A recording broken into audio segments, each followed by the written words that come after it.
It was reported that Pakistan allowed Iran to park its jets in Nurkan airbase in Pakistan. Yet another Pakistan double deal. Pakistan, a compromised mediator.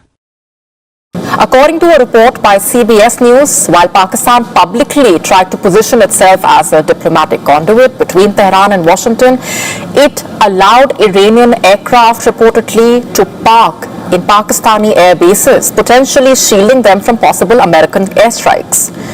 U.S. officials familiar with the matter told CBS News that days after Trump announced a ceasefire with Iran in April, Tehran moved several aircraft to the Pakistan Air Force Base in Nur Khan, near Rawalpindi, one of Pakistan's most strategic military installations. Among the aircraft was reportedly an Iranian RC-130 reconnaissance plane, a surveillance and intelligence gathering variant of the Lockheed C-130 Hercules. The movements, according to the report, appear to be part of a broader Iranian effort to protect key aviation and military assets during the conflict.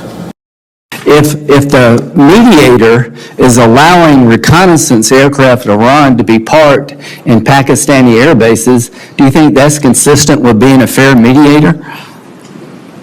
I wouldn't want to get in the middle of these negotiations. I do. I want to get in the middle of these negotiations. I don't trust Pakistan as far as I can throw them. If they actually do have Iranian aircraft parked in Pakistan bases to protect Iranian military assets, that tells me we should be looking maybe for somebody else to mediate.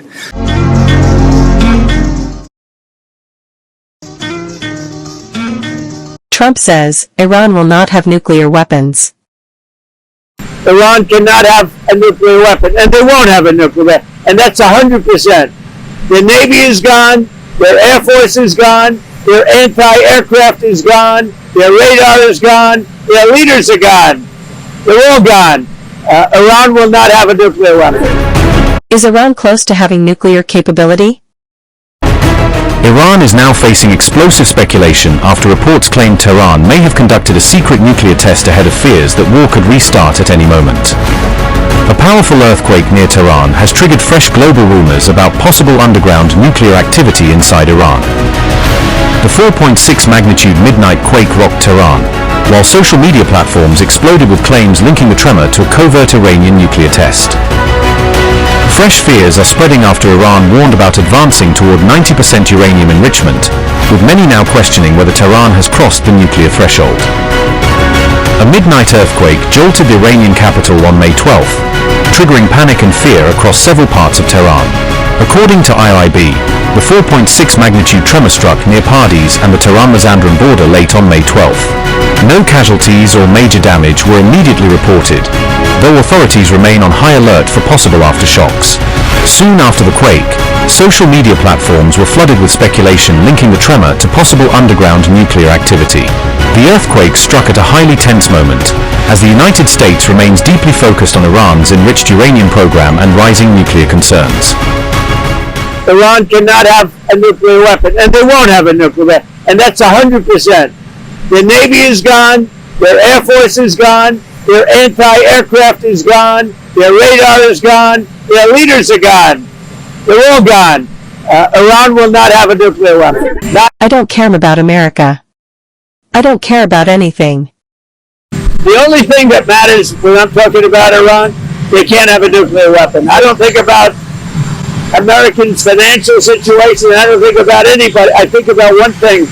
We cannot let Iran have a nuclear weapon. That's all. I don't think we need any help with Iran, to be honest with you. They're defeated militarily, and they'll either do the right thing or we'll finish the job. The most important thing by far is Iran cannot have a nuclear weapon. Every American understands, and they just had a poll, like 85%, which is surprising, it's only that, they understand that Iran cannot have a nuclear weapon. U.S. discusses Iran with Russia. We can discuss Iran. We feel very similar to Iran. We want that to end, and we don't want them to have a nuclear weapon. We want the straits open. We're closing it now. They closed it, then we closed it on top of them. But we want the straits open, and we want them to get it ended, because it's a crazy thing. They're a little bit crazy, and that's no good. Can't have it.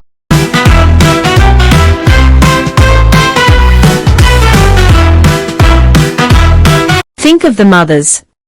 Iran congratulated White House Press Secretary Caroline Leavitt on the birth of her daughter while reminding her of the deaths of children in the Minab school strike.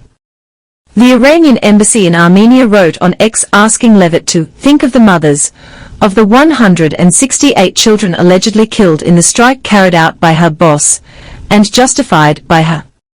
The message came days after Leavitt shared a post celebrating the birth of her newborn daughter, Viviana.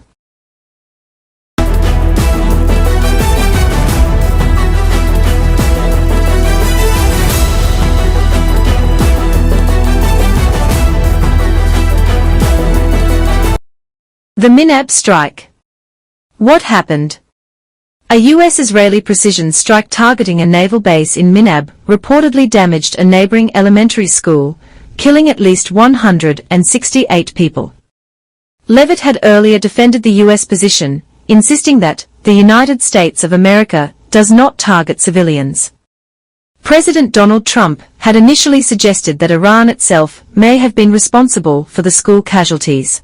This is the result of the single deadliest known attack in this war so far. This aerial image shows around 100 graves being dug after an elementary school was hit in a town called Minab in southern Iran. You can see excavators there, workmen digging. The graves still are marked out to be dug. These were mostly children. Like Trump's China visit was a damp squib. Just exchange of pleasantries and tiramisu on plate for Trump. On the contrary, China issued a stern warning to USA on Taiwan. Trump said USA won't travel 9,500 miles to fight a war. Poor Taiwan deserted. Nothing from China after failed Beijing meet. Trump team throws away everything gifted by Xi. After a China trip that yielded few clear wins on Iran or Taiwan, did a frustrated Trump end his visit with a quiet tantrum on the tarmac, ordering his team to trash Beijing's gifts before wheels up? As the farewell handshakes faded and Air Force One prepared to depart, did Trump's entourage respond to those cold Beijing goodbyes by dumping Chinese gifts straight onto the tarmac rather than carrying them home? With credentials, delegation pins, and even temporary phones reportedly thrown away before takeoff, was this just hard-nosed security, or a symbolic purge of anything touched by their wary Chinese hosts? And if nothing from China was allowed onto the plane after days of smiles with Xi, does that trash run reveal how little trust actually survived the summit behind all the handshakes and red carpet shots? After the high-stakes meetings in Beijing wrapped up, US staff reportedly gathered up every gift and token from their Chinese counterparts and dumped them before boarding, rather than risk taking anything aboard Air Force One. Following a 3-day visit in China, Trump's entourage took what insiders describe as extraordinary security precautions, treating even innocuous-looking items as potential vulnerabilities. Trump and Xi conclude very successful talks, but no deals confirmed. U.S. President Donald Trump left Beijing after a 2-day summit saying he had struck fantastic trade deals, great for both countries. But few details have emerged on what the two superpowers agreed. Trade was near the top of the agenda despite recent tensions over the Iran war, and businesses hoped for key deals as well as an extension of the tariff truce that is due to expire in November. The visit was defined by warm rhetoric and symbolism. Trump was wooed with a packed itinerary that included an honor guard, a state banquet, and an invitation to the exclusive compound where China's Communist Party leaders live and work. President Trump, however, spoke to reporters aboard Air Force One and said China has agreed to buy 200 Boeing jets, with a potential commitment to buy an additional 750 planes. The BBC has contacted Boeing for comment. Trump also said American farmers will be happy with his trade deals because China would be buying billions of dollars of soybeans. There has been no confirmation of any deals or purchases from the Chinese.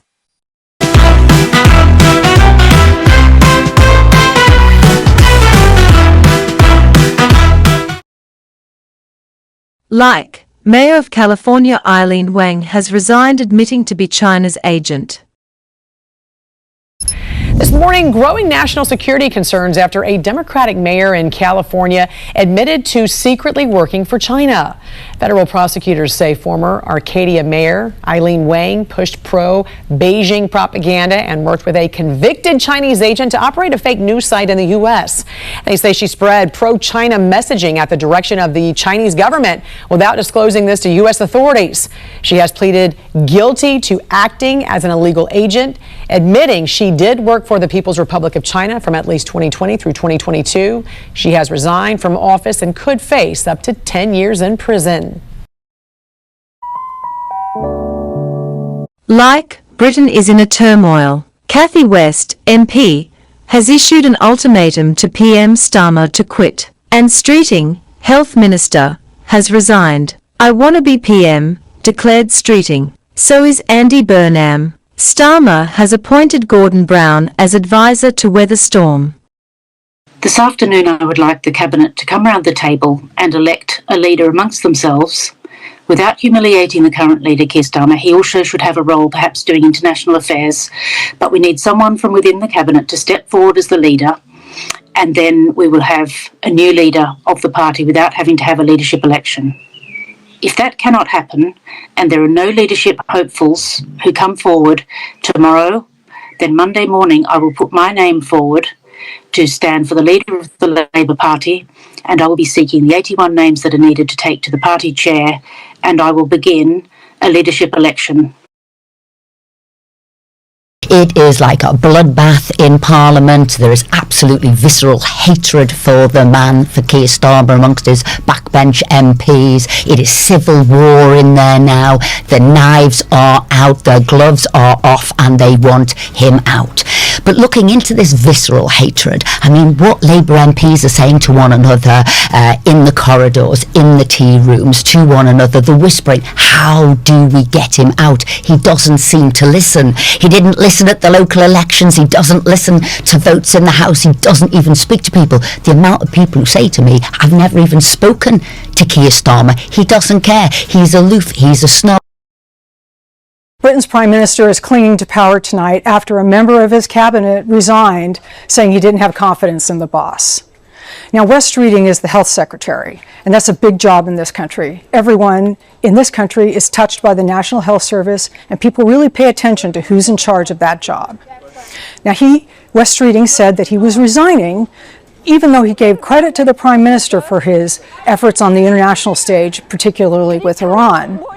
Domestically, he identified that he had issues. He said that the country was looking for vision and got a vacuum. He said that they were looking for direction and got drift. Now, the important thing, though, about events of the day is that West Streeting did not challenge Keir Starmer for the very top job. In order to do that, he would need the support of 81 members of the House of Commons to back him, to back West Streeting to be the Prime Minister. And he didn't do that.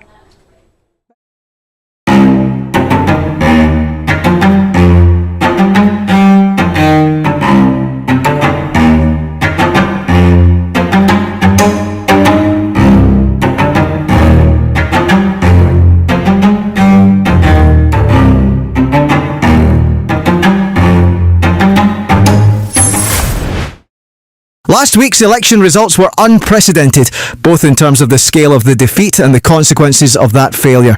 For the first time in our country's history, nationalists are in power in every corner of the United Kingdom, including a dangerous English nationalism represented by Nigel Farage and Reform UK.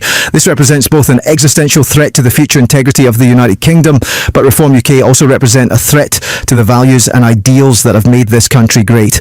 Progressives across our country understand this threat and our responsibility to confront it, but they are increasingly losing faith that the Labour Party is capable of rising to our historic responsibility of defeating racism and offering hope that Britain's best days lie ahead through social democracy. There is no doubt. Well, very obviously, in the sense that I want women to have the opportunities that they deserve. I want to be able to tackle misogyny. I've made commitments on this, and Harriet, working with the team, is the absolutely right person to do that. So it's very future looking, because this is about making sure that every woman has the opportunities that she deserves. Looks like 100 years old Labour versus Tory party system is over with the rise of Farage. Bruising losses for Keir Starmer's Labour Party and the Conservatives, and a huge boost for Nigel Farage's Reform. These UK local elections are the most significant in a generation, and the clearest sign yet that the two-party system in the UK is splintering. Millions went to the polls in England, Wales and Scotland. And a bad result for Keir Starmer was largely priced in, both in Westminster and markets. The Prime Minister has faced months of dire poll ratings and questions about his future, not least because of the scandal surrounding Peter Mandelson's ties to Jeffrey Epstein. Like Q Manavan, a student visa holder, has entered Scottish Parliament, sending shockwaves. तो क्या दुनिया political globalisation की तरफ बढ़ रही है? My name is Dr. Q Manavanan. I am a transgender Tamil immigrant. My pronouns are they, them. यह है डॉक्टर क्यू मणिवन्नन, भारतीय तमिल प्रवासी जो हाल ही में स्कॉटलैंड के पार्लियामेंट चुनाव में 7 मई को इलेक्शन जीतते हैं और वहां के एमएसपी चुने जाते हैं, यानी कि सांसद। एक ट्रांसजेंडर युवा का बिना किसी पॉलिटिकल बैकग्राउंड, बिना किसी पॉलिटिकल एक्सपीरियंस के विदेश में जाकर के वहां की सर्वोच्च संस्था का एमएसपी सांसद चुना जाना, वो भी तब जब पूरे यूरोप में इमिग्रेंट्स के खिलाफ एक गुस्सा है, एक इंक्लूजन का, डिटर्मिनेशन का, डाइवर्सिफिकेशन का बेहतरीन उदाहरण है। मणिवन्नन ने अपना ये इलेक्शन वहां की स्कॉटिश ग्रीन पार्टी के सिंबल पर लड़ा और एडिनबर्ग एंड लॉथियन ईस्ट रीजन से अपनी ये सीट जीती। स्कॉटिश ग्रीन पार्टी पहले भी दुनिया के सोशल इश्यूज पर, सेंसिटिव मुद्दों पर जैसे गाजा और पैलेस्टीन, इन मुद्दों पर अपनी सॉलिडरिटी दिखाती आई है। You are watching Sanglikars Weekly. Like in remote Nigeria, ISIS second-in-command Abu Bilal was killed in a joint operation by US-Nigerian forces.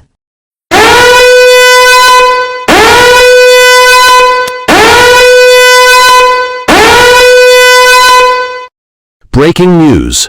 US President Donald Trump says ISIS second-in-command Abu Bilal al-Minuki was killed during a joint military mission with Nigerian forces in Africa. Like, gunshots were fired in Philippines parliament by a lawmaker to avoid arrest. Oh my God! Oh my God! May nagpaputok! Oh my God!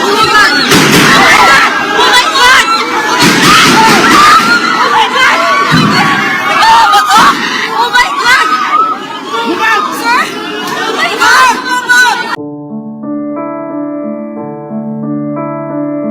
Like, Selina Jaitley claims her Austrian husband Peter Hogg has radicalized her children. Sad if true.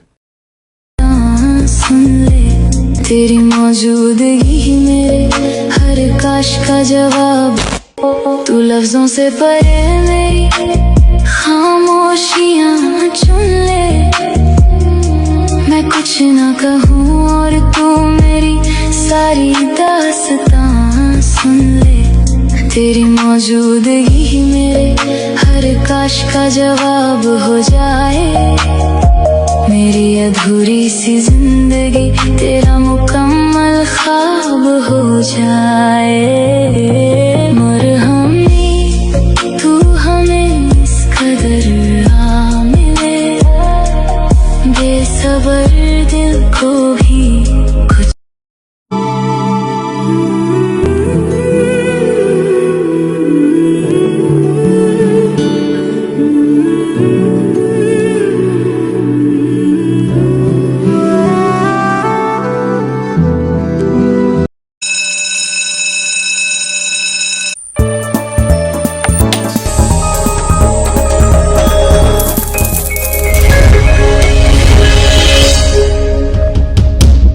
Like, looks like Nike's "Just Do It" tagline will change to "Can't Do It Anymore." This year stock fell 30%, overall 70% in recent time. Just do it.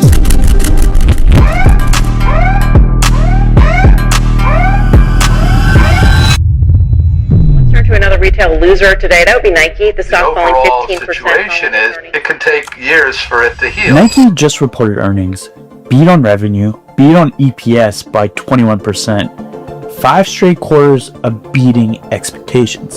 And the stock got absolutely destroyed, dropped 9% after hours, then kept falling the morning after. JP Morgan downgraded them, Goldman Sachs downgraded them. The stock fell to levels it hasn't seen since 2017, trading in the mid $46 range with a market cap around $68 billion at the time of this recording. So think about that for a second. If you bought Nike at the top in November 2021, your investment is now worth about 27 cents on the dollar.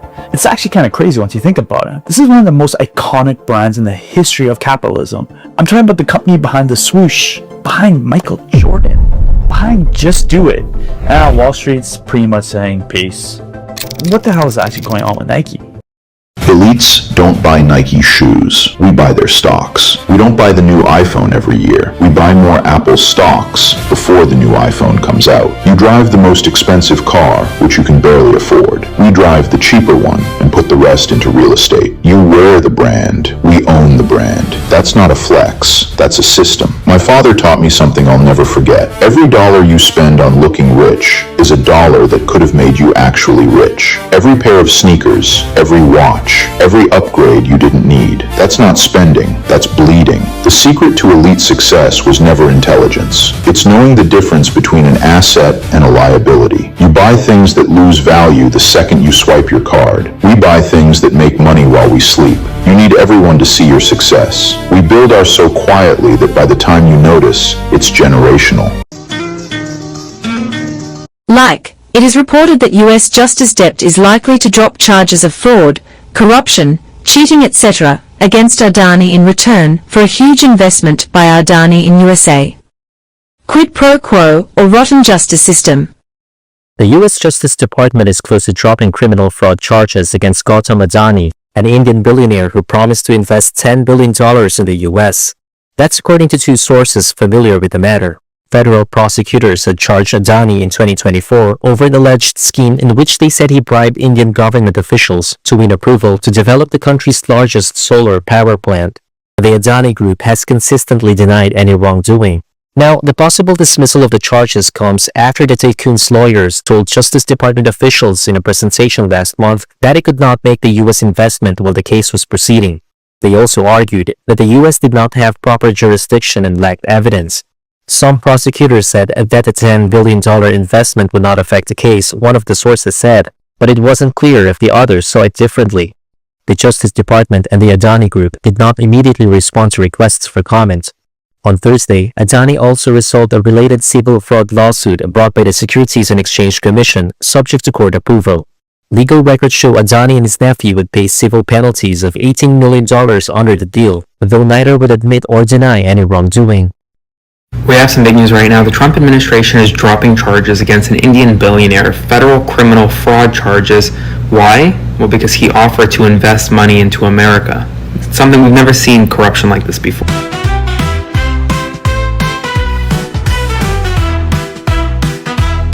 And finally, I think it is height of austerity to demand that Hardeep Singh Puri's name be changed to Hardeep Singh Roti. Lazy Bee. May 16, 2026.